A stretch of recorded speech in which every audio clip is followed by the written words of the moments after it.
Great. We're ready for your presentation. Awesome.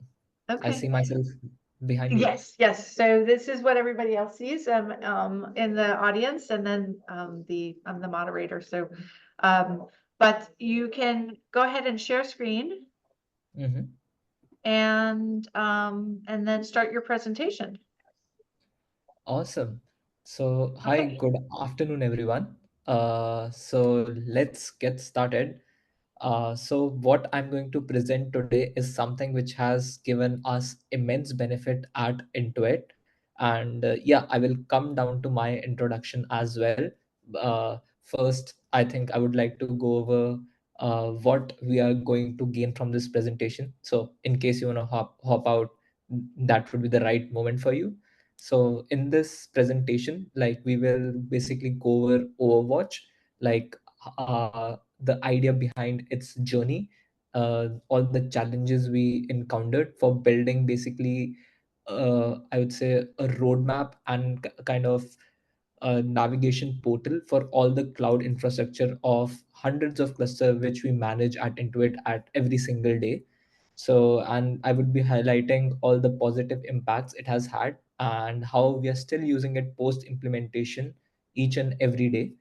Um, and it has helped us get 100% compliance rate, before which we were about 65%. So that was like a big boost for us, and it has been assisting us with security compliance, cluster management, cost optimization, and also migration to newer infrastructure, and provides with some critical metrics which help with capacity management. And we have been managing 20,000 plus instances and paving our way for strategic decisions.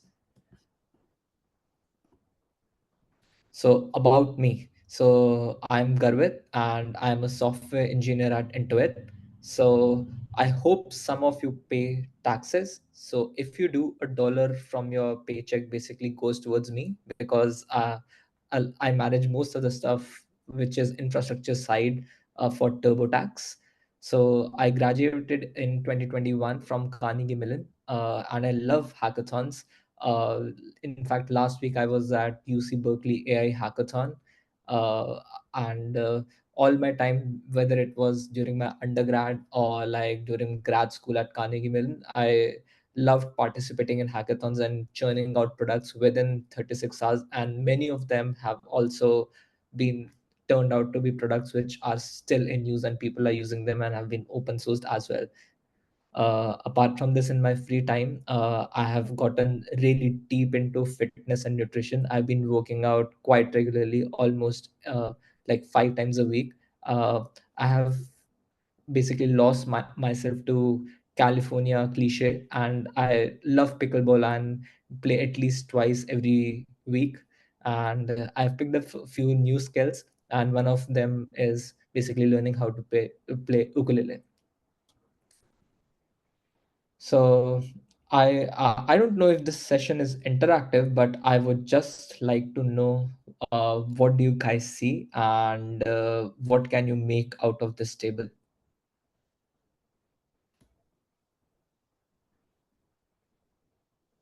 I also don't know if someone is watching me. I'll give 5 seconds.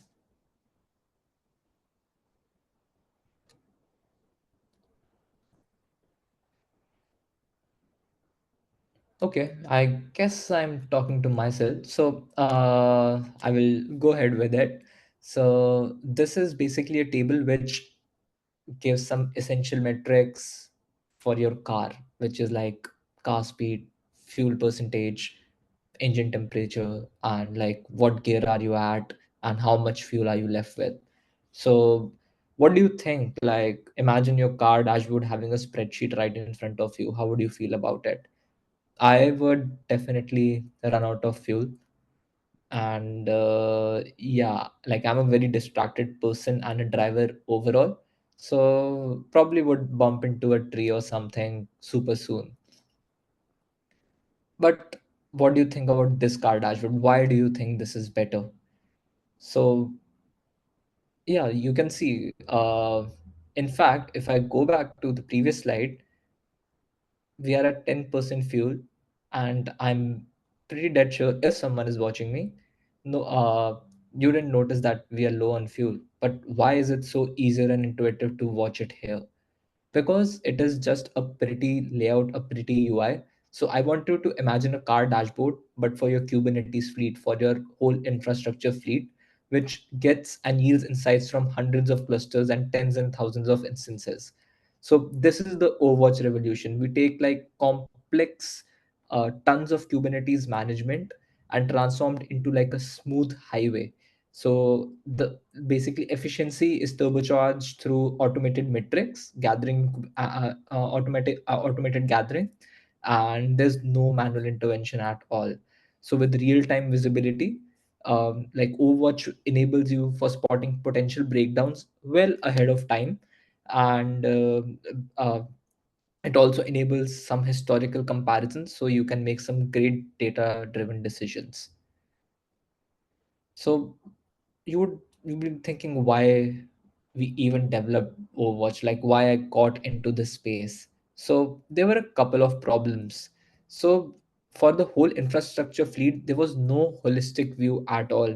Uh, there were spreadsheets, but it was pretty tedious. It involved manually log into AWS accounts, getting some details, and there was like the data was inaccurate at times, because when you're doing manual operation, it is error prone, and we don't have to debate about that.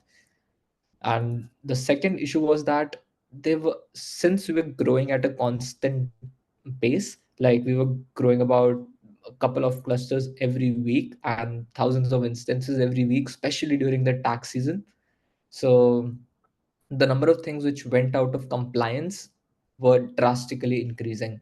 So one of the in industry, it's a very common practice that our AMIs, which you can consider like operating systems for your instances, they have to be like rotated every couple of weeks so as to remain within security. And if someone has uh, like got into your instance, they would be kicked out. So it's a pretty standard practice which happens in all big scale and great companies. So so that was also become incredibly difficult, because if there would be like a restriction, because of there would be a restriction that we cannot rotate it, and later we would have to come to it, we have to keep a manual track. So that is a lot of dependence on memory and also some great spreadsheet skills. So along with this, there were like tons of security tickets, and like the mostly addressing of them happened at the very last moment, when someone would be like, okay, tomorrow is the day, when are you going to have a look at it? So somebody had to basically slide into Slack DMs, and yeah, I know, sounds interesting, to actually get it fixed. So what was the solution? The solution was actually fairly complex. We thought it is going to be fairly simple, but but I have tried to make it look simple. So basically, a simple batch job which gets all the cluster instance metadata on demand. So basically, you run a script, you get all the data, it dumps into a spreadsheet, and it gets it from multiple sources. So all the data you would need for your infrastructure, imagine you just have it here. We will come to it later on. And the next step was actually just laying it out beautifully on a dashboard. You wouldn't I know no one likes rows and columns and spreadsheets. We all are visual learners and like beautiful UIs. So basically the dashboard would present everything beautifully in form of like dials, buttons, and help us track essential metrics. So it like clearly identifies the need, which the attention and need which is required before anything goes out of compliance.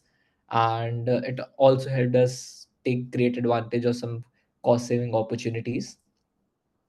So yeah, let's get to it. The stage one of this product and what was done. So actually, let's come back to there's a lot of text later on, and let me show you how the dashboard actually looks first. So this is the UI and how this is looks. So you would be wondering, oh, okay, that was a jump. So yes, I have plotted some random data because of course we like I go went ahead with some real data, and I was just getting my slides reviewed, and then I was thrashed because I was giving out some real data. So of course that's not happening. So I add some uh, like dummy data, but I can assure you it's the exact same dashboard. And it's instead of 100 instances, I would just say there would be tens and thousands of instances. So just a smaller scale, easier visibility. So let's go ahead with some demos. So as you can see, this is the dashboard, and it basically helps you visualize all the whole fleet of clusters which you have right at one single place. So as you can see, there are like total number of instances in production, pre-production, what is whether it's like an x86 or ARM instance. And since we run on AWS, we have various generations, so it helps with migration as well, where we are able to migrate from one generation to another, region-wise distribution of all our instances and clusters. So to get a very clear and concise view, the types of instances we are running on, the percentage breakup, and it might be hard for you to see, but so I will try to zoom in. So yeah, and various AMIs, which are like operating systems for these instances, so helps you get a better view. And let's say, okay, like our AMIs have to be rotated, which are like operating system, which is a pretty standard operation. So what I can do is just okay, like let's say I want to see what is running out of compliance and something which is greater than 50 days. So I just get this, and it would just filter out all the results. You would see, okay, I have 29 instances which are like out of compliance. That's how easy it is. You get everything on dynamically on demand. Similarly, like whether you want to see, okay, first let's say we come to cost saving opportunities. So I want to see if there are any instances which have been there around, just lying around for like greater than zero 0.5 hours. So you can see, okay, there was an instance which has been just there lying around, and it has been there for like more than half an hour just lying around. So this means we are being charged for it. So a pretty easy way for just to track metrics and get it out of the system. And there are like volumes for instances. It can be like GP2 or GP3, which is basically the type of a storage volume which is attached to your instance. So yeah, migrating from one generation to another gets various benefits, which can be also cost and speed. So you're going about that migration. So you can see that, okay, there are 9 instances which are on GP2. You can track them, view them, trace them down, get them upgraded. You have every control you want. And let's say you want a very exact breakdown. Okay, I want GP2 instances in pre-production environment. So I can go here, choose pre-production environment, and I want all the instances which are basically in Northeast 3 region. So boom, now you have these clusters, you have the instances, you have the account. How much time would have it taken you to go through a spreadsheet, get all the data, and get everything done? And the best part, the dashboard gets updated dynamically. You can see out of these 3 instances, two are like M5AX large, and like basically you can see the types of these instances as well. So pretty easy and concise view of what next steps should be.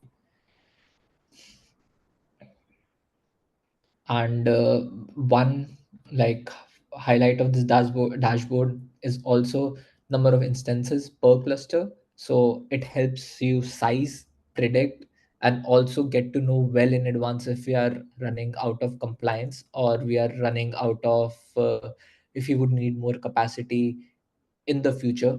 Also shows you like what kind of instances you're using. So let's say in the future you want to migrate from M6A large to M6GX large, then you know, okay, I would be basically freeing up some space here. So the next cluster which will come up, since we already have capacity for M6AX large, and we would be requesting some more capacity for M6G, the new cluster can be probably of M6A. So helps you plan, visualize, and get better results. And one incredible use of this dashboard has also been in incident management, where like suppose a cluster goes out, or if there is an AWS outage, boom, you can directly go to the cluster. Let's say cluster one goes out of uh, like has some problem. So what I can do is basically just select cluster one. I have all the metrics for cluster one. Let's say that okay, this cluster one has these are the instances the cluster one has. This is the instant count. I can also get to know, okay, which instance is running, which is terminated, which is problem, what Kubernetes version it is running on, and this also directly links to the cluster. So makes life a lot easier.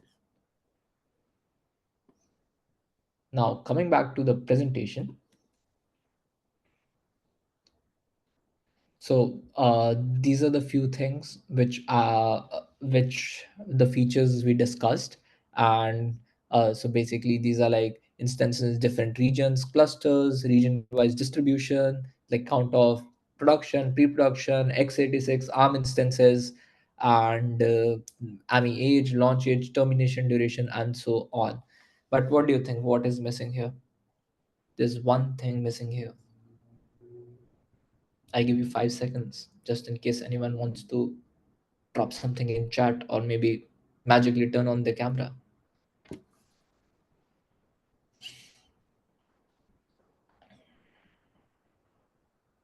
Okay, one thing which is missing here is historical comparison.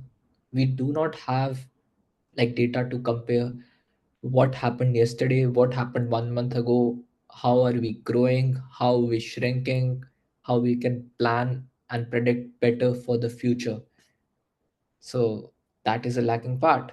Hence, we come back to our stage two. Instead of dumping our data into DynamoDB and just making one single dashboard out of the current data, we started dumping data to data lake. And basically the Overwatch dashboard was modified slightly with some date support to get to support basically historical data analysis from previous months, days, years.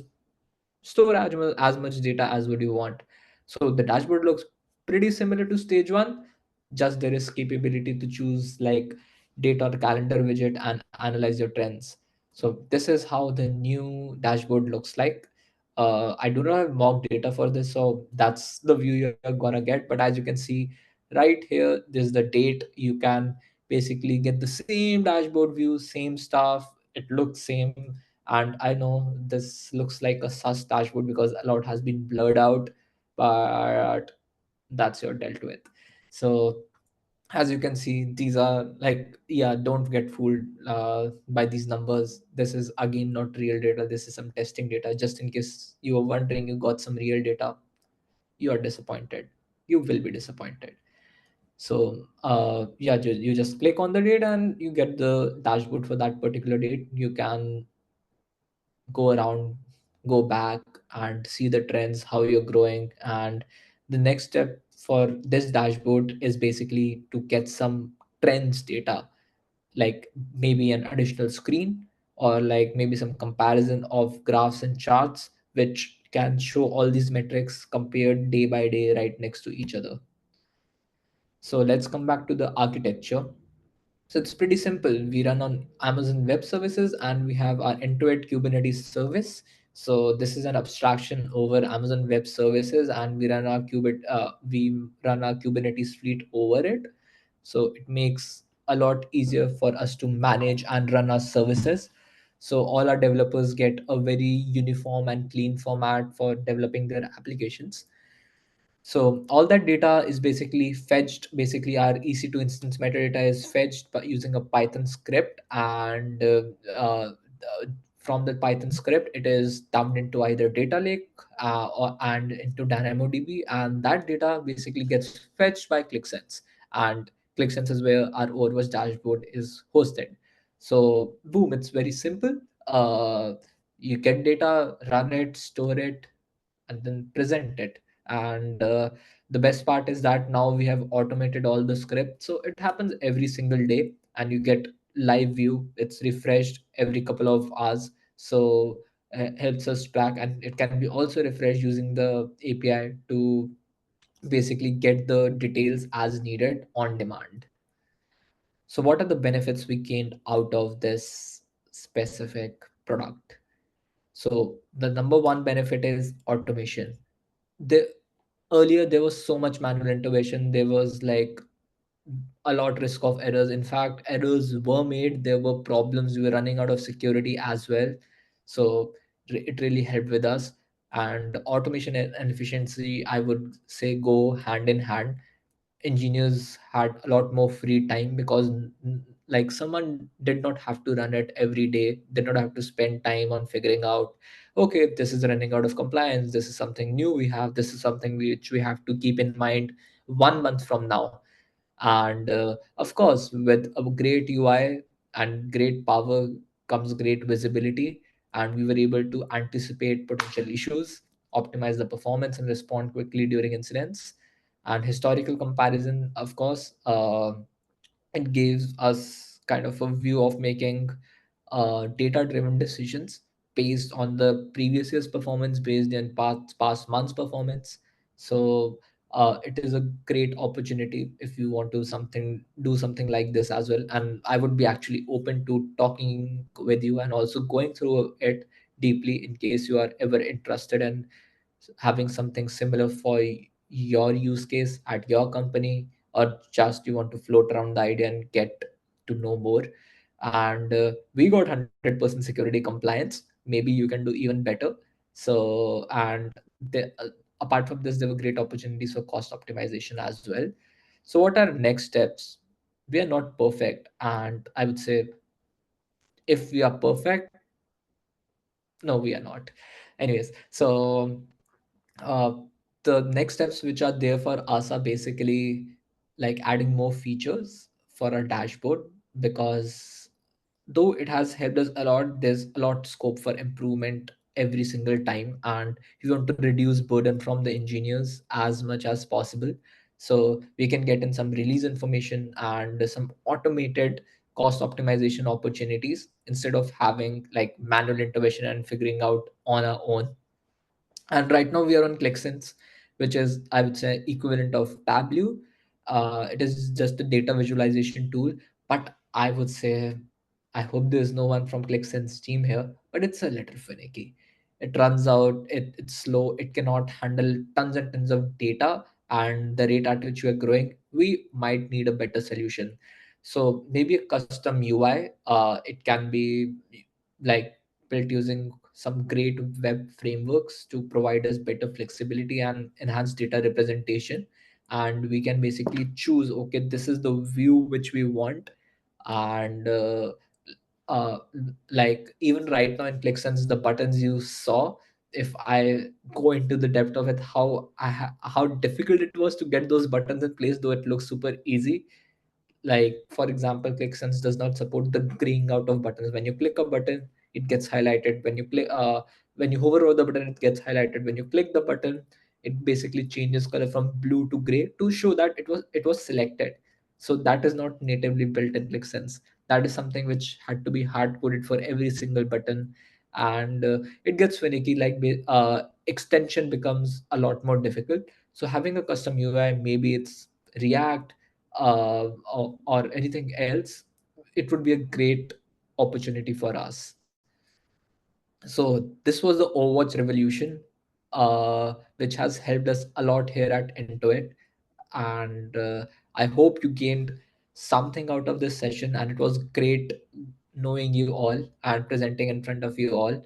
I and it's time for questions. If there are any questions, I will hang around here for 30 seconds. Feel free to drop any questions in chat, and I will also share my LinkedIn on the Slack channel. So just in case if you were not able to attend this, maybe you watched recording, or maybe you were not in a position to ask questions at the moment, feel free to reach me out, and I would be available.